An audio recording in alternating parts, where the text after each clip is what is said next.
Ядем копита и рога, прославени като деликатеси, представени с вкусове чудесни. Да продължава да се мези канцерогенни храни, пълнят стомаси на бедните сиромаси. Вредни покупки за лъскави маси, грешно градени нагласи. Спешно се налага пробуждане на всички спящи с отворени очи, броящи се за незрящи.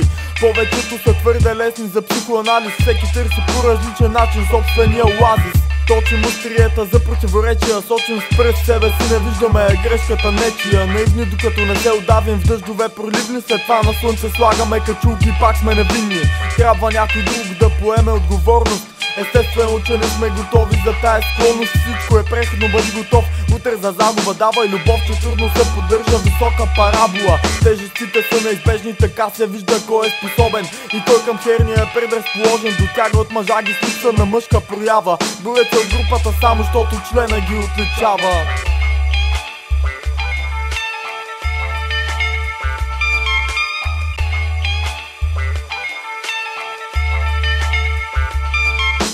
Всеки за себе си, но аз съм за всички достойни, с видими отличителни белези на истински войни. Инстинкта ме води към намиране на квоти, които нямат нищо общо с мършофизираните роботи. Не се отклонявам от цели дори, защото пътя към тях гради. Покланям се на този, който стиска зъби, когато кърви. А за всички даващи го жертви респект няма в моите очи. Да не очакват послани чергия настилка от бодли. Сам си внасям културата, не чакам да ми бъде дадена. И всяка мисълна преценка винаги е отдадена. Не разчитам на ръст, а апетит и хъс към постижение, даже към което процента е къс. Тъпо ми е да гледам безпаричие в родителските лица. Скъпотия на трона с величие ограничава от страна.